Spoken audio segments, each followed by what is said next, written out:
Le mot du secrétaire de l'UDFO 53, le 8 mars 2025, Journée internationale de lutte pour les droits des femmes, est l'occasion de rappeler que l'égalité entre les femmes et les hommes est un principe constitutionnel. L'UDFO 53 rappelle que cette journée du 8 mars n'est pas une fête. La lutte pour l'égalité professionnelle et contre les discriminations, violences sexistes et sexuelles, est quotidienne. Force est de constater que les législations successives n'ont pas permis l'égalité entre les femmes et les hommes. Il n'existe qu'une volonté de façade de faire appliquer ces lois par les gouvernements successifs. Les faits sont têtus.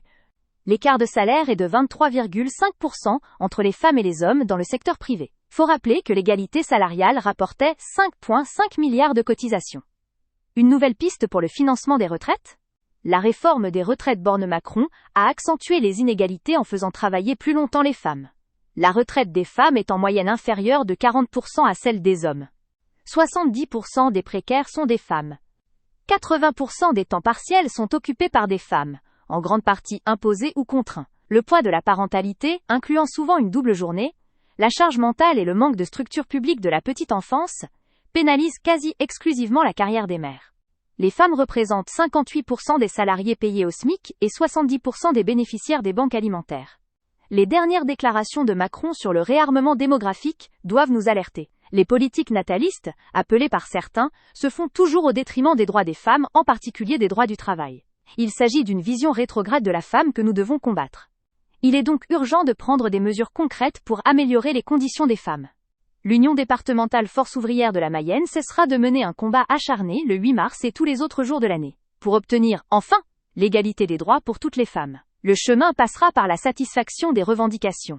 L'égalité professionnelle et salariale maintenant, la revalorisation des métiers à prédominance féminine, des moyens pour lutter contre toute forme de discrimination, le renforcement des services publics de la petite enfance et du grand âge, l'abrogation de la réforme Macron des retraites et des contre-réformes qui pénalisent les chômeuses et les bénéficiaires du RSA, amitié syndicale. Sébastien Lardeux, secrétaire général de l'UDFO 53. L'égalité femmes/hommes, réelle ambition française ou désir d'invisibilisation ? Le marché du travail se féminise, de plus en plus de femmes accèdent à l'enseignement supérieur et arrivent sur le marché du travail avec des diplômes, et pourtant en matière d'égalité, il reste un long chemin à parcourir pour les femmes françaises.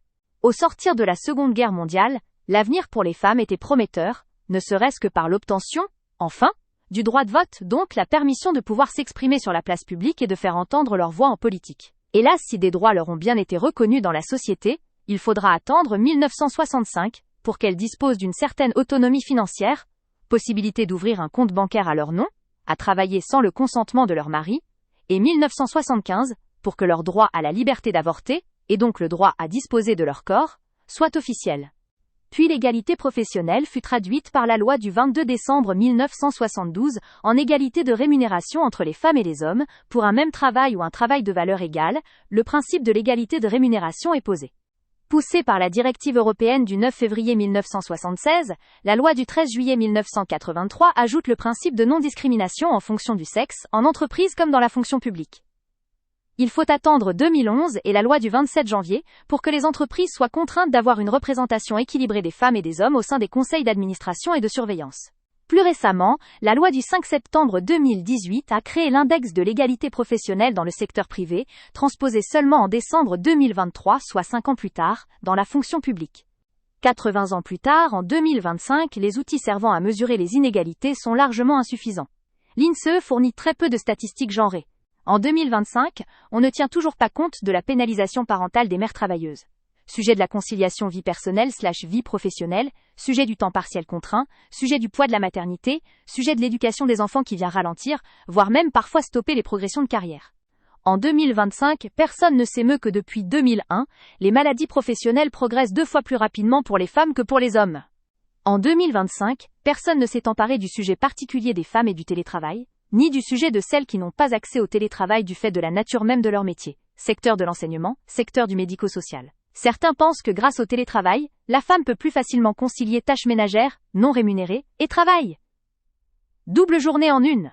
En 2025, personne ne fait le lien entre violence domestique et télétravail.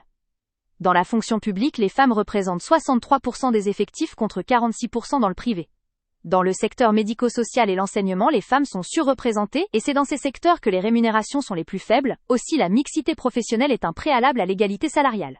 Le point d'indice qui n'augmente pas, le recul de l'âge de départ en retraite, l'instauration du jour de carence, non compensé ni par l'employeur ni par un organisme complémentaire, et plus récemment l'abaissement à 90% du traitement en cas de congé maladie, sont autant d'attaques portées aux agents publics mais surtout aux femmes de la fonction publique. Tant qu'on ne changera pas de méthode, tant qu'on continuera à minimiser les inégalités réelles à l'école, dans le monde du travail, à la retraite, tant que rien ne sera fait pour bouger le regard de la société sur la condition des femmes, les politiques publiques telles que « toutes et tous égaux » seront vouées à l'échec. Il est grand temps de passer d'une production normative à l'action.